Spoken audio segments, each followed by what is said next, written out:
Bismillahirrahmanirrahim. Rohingya, tragedi Semenyih dan Yahudi pesek, dikutip dari detik.com. Ketika pada pertengahan Desember lalu, kami menayangkan video cuplik tentang nasib pengungsi Rohingya yang ditolak sebagian masyarakat di Aceh, muncul ratusan komentar bernada negatif. Ada yang menuding detik.com seolah telah menjadi antek UNHCR, hingga berbagai narasi kebencian terhadap pengungsi Rohingya. Mereka disebut bertingkah karena membuang makanan bantuan rakyat Aceh, jorok, bertindak kriminal, hingga seolah mereka hendak menguasai wilayah NKRI. Tak lama kemudian, setelah dapat tempat di Indonesia, mereka akan dipersenjatai oleh Amerika, tulis seorang netizen. Absurd, tapi justru narasi semacam itu yang termakan dan menyebar luas di media sosial.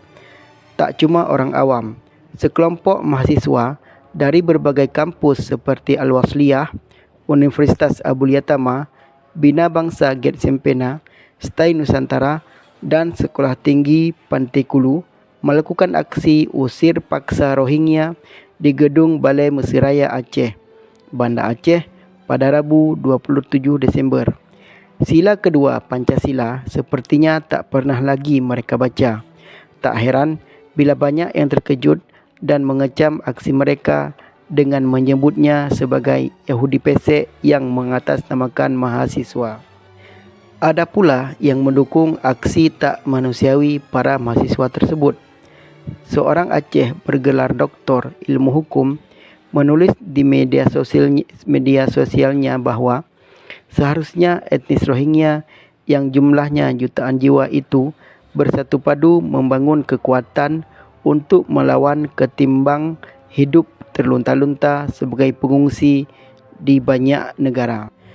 Dia dan para mahasiswa itu alpa bahwa sebagian rakyat Aceh pun pernah menjadi pengungsi, meninggalkan rumah dan kampung halamannya ke daerah lain yang lebih aman, bahkan hingga ke negeri jiran Malaysia. Ada juga yang mencari suaka ke sejumlah negara di Eropah. Mereka lupa dengan tragedi Semenyih 26 Maret 1998. Kala itu, polisi Diraja Malaysia menyerbu kamp penampungan pengungsi asal Aceh di selatan ibu kota Malaysia, Kuala Lumpur.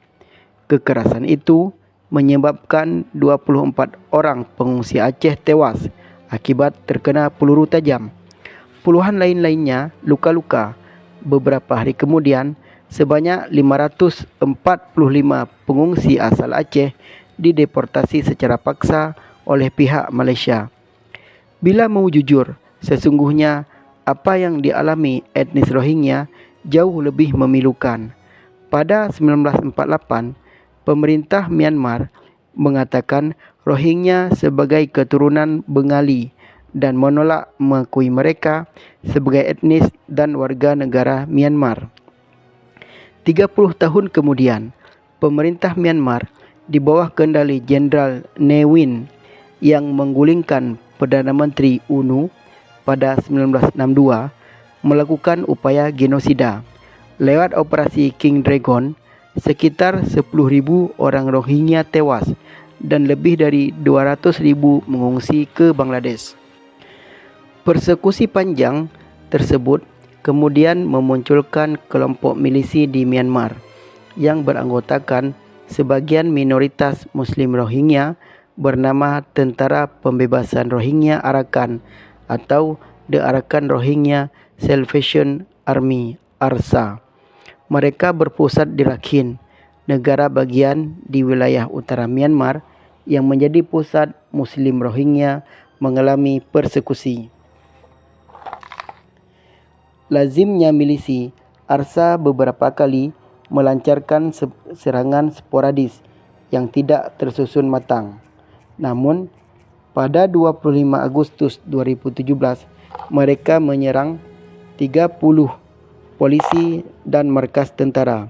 Akibatnya, militer Myanmar mencapnya sebagai teroris dan berupaya menumpas mereka secara masif. Etnis Rohingya pun terdorong mengungsi ke Bangladesh, Malaysia, Thailand, dan negara-negara Asia Tenggara lainnya. Menurut laporan Komisi Tinggi PBB untuk pengungsi UNHCR, tahun 2021, total terdapat 1,6 juta orang beretnis Rohingya yang mengungsi keluar dari Myanmar. Bangladesh menampung sedikitnya 800,000 orang, Malaysia 182,000 dan Indonesia hingga pertengahan Desember ini cuma 1.600-an orang. Namun, tidak objektif juga jika hanya menyoroti isu pengungsi Rohingya yang kali ini ditolak sebahagian masyarakat Aceh. Sebab di waktu-waktu sebelumnya, rakyat Aceh secara luas menyambut mereka dengan baik. Pada 1992, ulama-ulama Aceh yang tergabung di MUI menggalang dukungan untuk Muslim Rohingya yang tertindas. Bantuan dikumpulkan lewat rekening Koran Serambi Indonesia dan BPD Aceh. Terkumpul uang yang kalau dalam kurs sekarang kira-kira 20 juta. Pada 2015, ketika banyak negara cenderung menghalau pengungsi, rakyat Aceh justru memilih menerimanya. Para pemuda yang tergabung dalam Garuda Keadilan berhasil menghimpun dana lebih dari 20 juta untuk Muslim Rohingya. Sikap semacam itu kemudian memicu pertemuan Menteri Luar Negeri di Malaysia yang memutus untuk menerima pengungsi. Di akhir 2016, Presiden Joko Widodo menerbitkan Perpres 125/2016 tentang pengungsi luar negeri yang menjadi pedoman menangani pengungsi luar negeri. Untuk dipahami, saat ini pengungsi terbanyak di Indonesia berasal dari Afghanistan, yaitu 6.630 orang. Dari Somalia, 1.250 orang. Iraq, 614. Dan dari Sudan sebanyak 483 orang. Pada pertengahan 1970-an, hingga 90-an, Indonesia pernah menampung 250.000 pengungsi asal Vietnam di Pulau Galang, Batam. Berkaca dari hal tersebut dan pengalaman masa lalu, idealnya yang ditempuh para mahasiswa bukan mengusir para pengungsi Rohingya. Mereka mestinya menuntut pemerintah dan UNHCR untuk memfasilitasi pertemuan ASEAN dan pertemuan negara-negara para pihak Konvensi 1950 agar melihat langsung para pengungsi yang ada di Aceh. Indonesia sebagai senior di lingkup ASEAN harus kembali mengambil inisiatif yang lebih tegas dan berani seperti pernah diperlihatkan Menlu Mukhtar Kusumaatmaja terkait masalah Vietnam dan Kamboja di era 80-an.